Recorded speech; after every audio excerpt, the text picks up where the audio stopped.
In the previous videos on the same topic, the magnetic effects of electric current, we have seen magnets have a field around them and that field has a certain pattern. Say for example, a bar magnet. A bar magnet's magnetic field pattern looks somewhat like this. This is how the pattern of magnetic field due to a bar magnet looks like. This pattern is very similar to the magnetic field pattern due to Earth's magnetic field. So, does this indicate that every magnet's magnetic field pattern or magnetic lines of forces look like this? This is what we are going to investigate in this video. Now, according to Hans Christian Ørsted, in the year 1820, he observed this, that every current carrying conductor behaves like a magnet. It was an accidental thing when current passed through a conductor which was placed near a compass needle, and all of a sudden the compass needle gave a deflection. That indicated that carrying conductor sets up a field around it. Now, will the pattern of magnetic field due to a straight current carrying conductor similar to that of the pattern of field that we have drawn or seen for a bar magnet or any other magnet? That is what we will investigate, and that pattern depends upon what? Does it depend upon length of the conductor, thickness of the conductor, shape, size of the conductor, or it depends upon any other factor? Those all will investigate in this activity. For that, I have set up a very simple circuit diagram where we have a battery of cells connected across a P, and in this circuit there is a variable resistor. We will use the variable resistor to change or vary resistance. As a result, magnitude of current in the circuit is varied without altering the voltage. Then there is a conductor. This conductor is punched through a cardboard. This cardboard is placed horizontal with respect to ground, and the conductor through which we will allow electric current to pass is vertical. So this is the simple arrangement. Now, when the circuit is closed, we will be observing certain things. First, when the circuit is closed, we have the cardboard which is placed horizontal. On the cardboard, we will sprinkle iron fillings. So this is the cardboard on which we are sprinkling iron fillings or iron powder. Once a circuit is closed and we sprinkle iron fillings on this cardboard, we will tap it. Once we tap it, we will find that the iron fillings arrange themselves in a defined pattern in form of concentric circles around the current carrying conductor. So, once the circuit is closed, there will be current in the circuit. So, this conductor will carry current in a particular direction. This cardboard is placed horizontal, and on the cardboard, iron fillings or iron powder is just sprinkled. When we tap the cardboard, the iron fillings arrange or align themselves in proper order in form of concentric circles. So, this gives an indication about the pattern of magnetic field due to a straight current carrying conductor. So, the first point that we observe that for a straight current carrying conductor, the magnetic field around it will be in a plane perpendicular to the direction of current. 1. Number 2, the pattern of magnetic field around a straight current carrying conductor will be in form of concentric circles. First point. So the field due to a straight current carrying conductor will be in form of concentric circles when we do the activity. Now the second point. When using the variable resistor, or variable resistance, we increase the current in the circuit.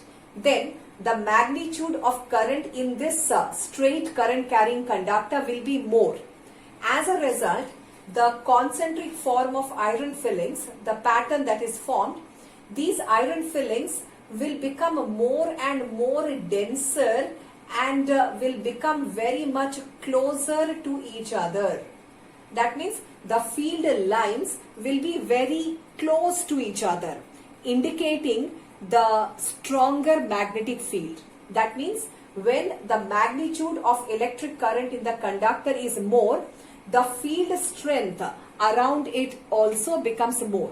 Similarly, using the variable resistor, when magnitude of current in the conductor is reduced, the iron fillings will be loosely packed. That means they will separate up and will become loosely packed, indicating a mild field.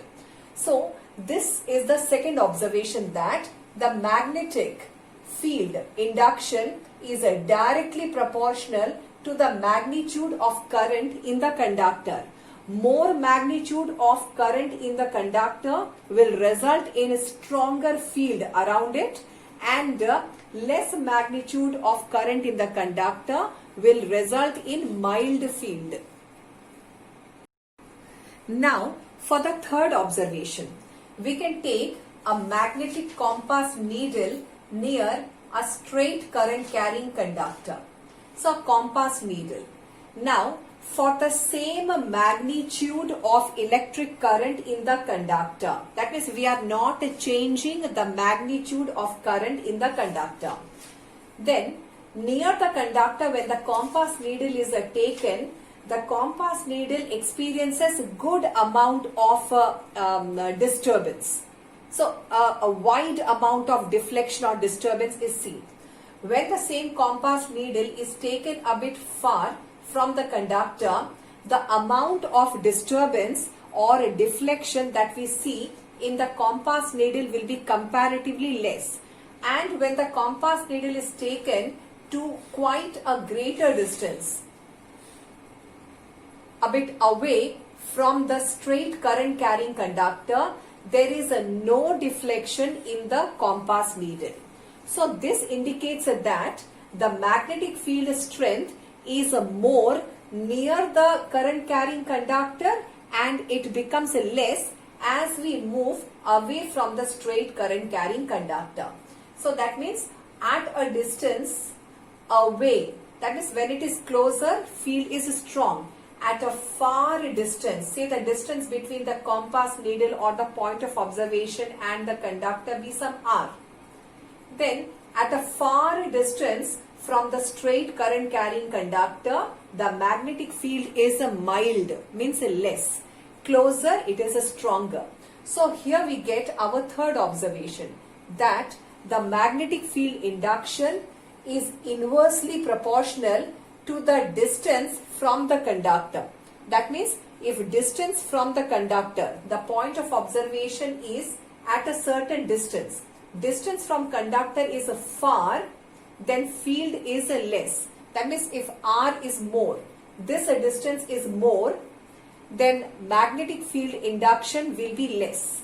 And if this distance is less, that means the point of observation is very close to the conductor.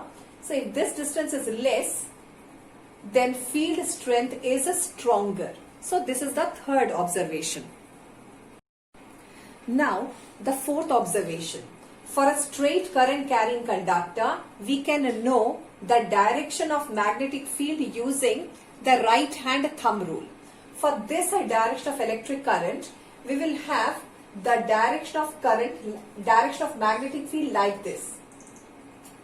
So the magnetic field direction is from my left hand to my right hand. So this is the direction of a magnetic field. So it will be like this. Now say we take a compass needle and place it near the current carrying conductor. For this direction of electric current, the compass needle gives us this direction of magnetic field.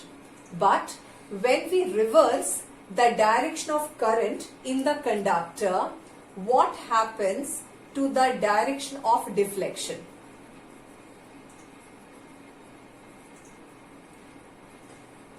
Now, the direction of current reverses.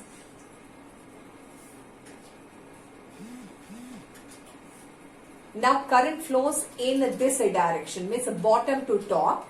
Then, when we take the compass needle close to the current carrying conductor, the direction will be perfectly opposite to the previous direction.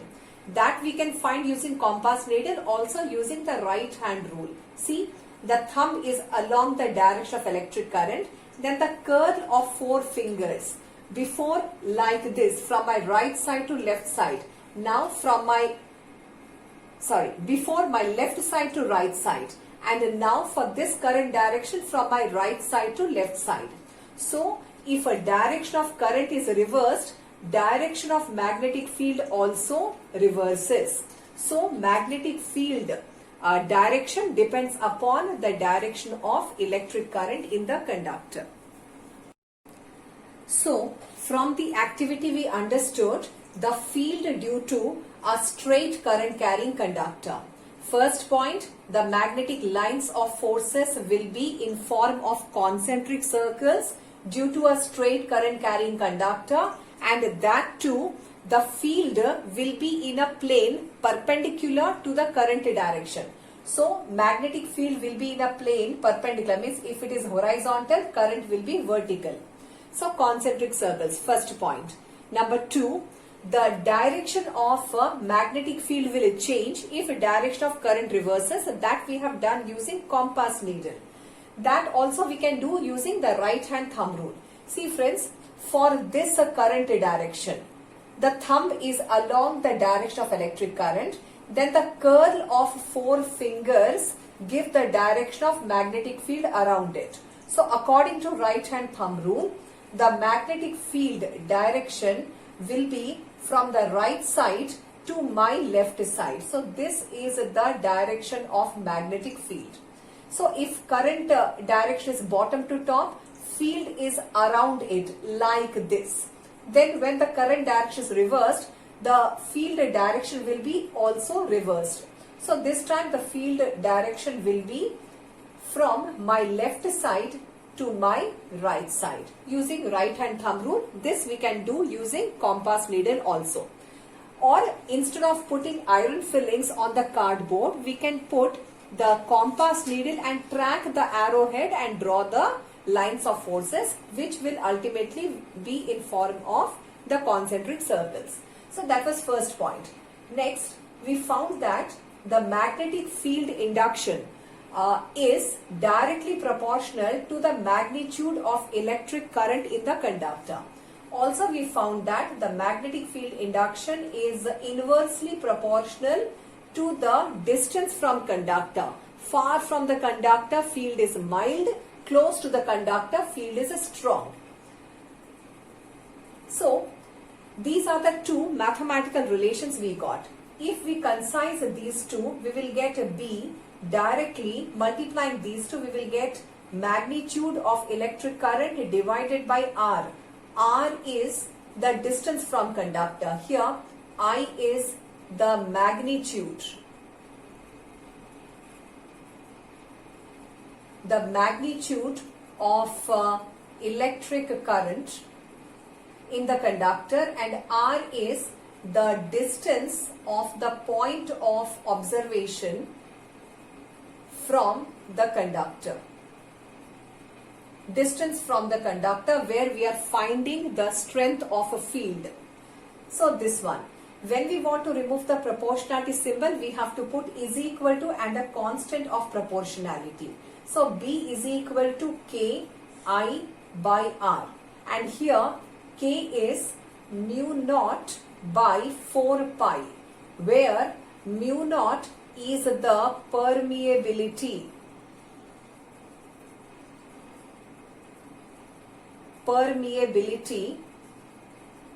Of vacuum or air. permeability of vacuum or air. Permeability's meaning is the ability of a medium, say vacuum or air, to allow the lines of forces to pass by it. That is called permeability. Here, mu naught value is 4 pi into 10 to the power minus 7 Tesla meter per ampere. So this is the value of mu naught. So finally, B is the magnetic field strength at a distance r. Magnetic field strength at a distance r from a straight current carrying conductor. That means at a certain distance, what is the field strength? That we can calculate using this formula. B is equal to K. K is what? Mu naught by 4 pi. I'm sorry, it is mu naught by 2 pi. Mu naught by 2 pi. Whereas mu naught value is 4 pi 10 to the power minus 7 Tesla meter per ampere. So K is mu naught by 2 pi into I by R. Finally, magnetic field intensity is B is mu naught I by 2 pi R. So this is the mathematical expression for magnetic field induction or magnetic field intensity at a distance R from a straight current carrying conductor. So B is mu naught I by 2 pi R.